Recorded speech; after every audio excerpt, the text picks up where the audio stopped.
Mr.Bones.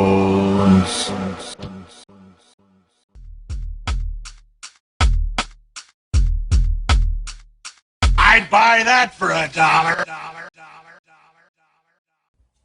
What up, peeps? Mr. Bones back at you, and welcome back to another Dollar Tree Theater. And what we're talking about is 2016's Lights Out. Directed by David F. Sandberg, and written by David F. Sandberg and Eric Heisserer. Starring Teresa Palmer as Rebecca, Gabriel Bateman as Martin, Maria Bello as Sophie, Alexander de Persia as Brett, and Billy Burke as Paul.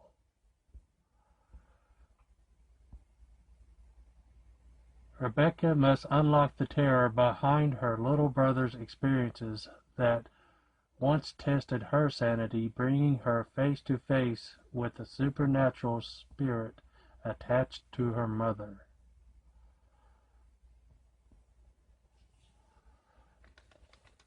Growing up, Rebecca never knew what lay behind the terror lurking in the dark. When she left home, she thought she'd also left her fears behind. Now her little brother Martin is experiencing the same unexpected and terrifying events that once tested her sanity. A supernatural entity with a connection to their mother's past is haunting them, and as Rebecca gets closer to discovering the truth, her life and the lives of those around her are in danger once the lights go out.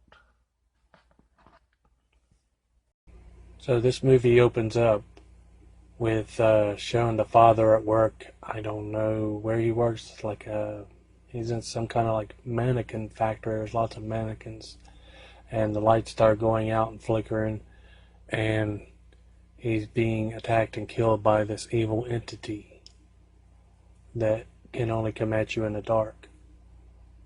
And there's like motion censored lights, so every time they flicker off, the monster gets closer and eventually kills him. And you find out it's a monster named Diana that's attached to the mother of the family, Sophie. You find out that Sophie was in like a mental hospital when she was a child, and she was friends with this girl Diana that was sick and had some kind of skin condition that eventually passed away, but she never like went away. She stayed attached to Sophie.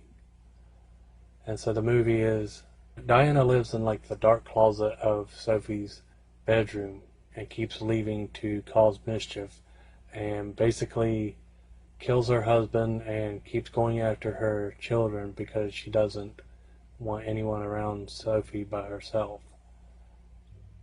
And you meet Rebecca and her boyfriend Brett and her little brother Martin, who lives with her mother Sophie, and Diana keeps going after him. So he shows up at Rebecca's house for protection. So then the rest of the movie is, at first she lets him stay there at her house, her apartment, a couple nights, but there's a caseworker from the school that won't let her like permanently keep him. She said, "You're not his legal guardian." So the rest of the movie is taking place at Sophie's house. Brett and Rebecca and Martin try to spend the night there, and Diana decides to try to kill them all. So if you don't have a flashlight or some kind of bright light, she will drag you down a hallway or under a bed. So yeah, there's a big standoff between Diana and the family. I won't say much, but it's unfortunate in this one what they have to do to defeat the evil in this one. But it's a good watch. I enjoyed it.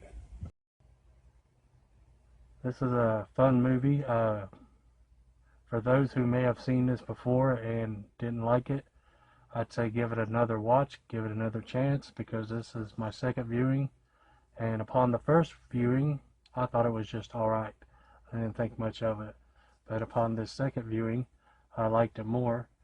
And it reminded me of a couple other favorite movies of mine, like Darkness Falls, that has this little boy Kyle who has an evil tooth fairy after him, and he has to keep flashlights on him all the time to protect him against her. And Wes Craven's Day, who has this little girl that says when the lights go out, they come for me. And yeah, I like these kind of movies. I'd recommend checking it out. That's what I watched. Peace.